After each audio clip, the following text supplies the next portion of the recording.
ও বুবু আহিবা তুমি আইবা গো সেই দিন আইসা বুবু ক্ষমতা পাইবা না ঠিক কিনা? আরে খোঁজ নেই বহু বহু কাদের কাকা আরে অবস্থা খারাপ দরবেশ বাবার হাউ আঙ্কেল এখন সামনেও আসে না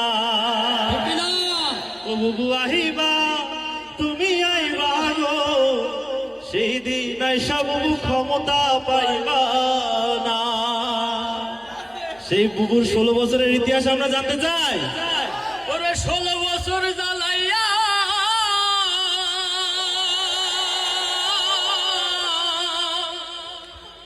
ওরে 16 বছর জ্বালাইয়া কর্মীদের ফালাইয়া হরে পালাইয়া গেলি বুবু দিল্লি ওরে চেতনার নামে দেশটা গিলি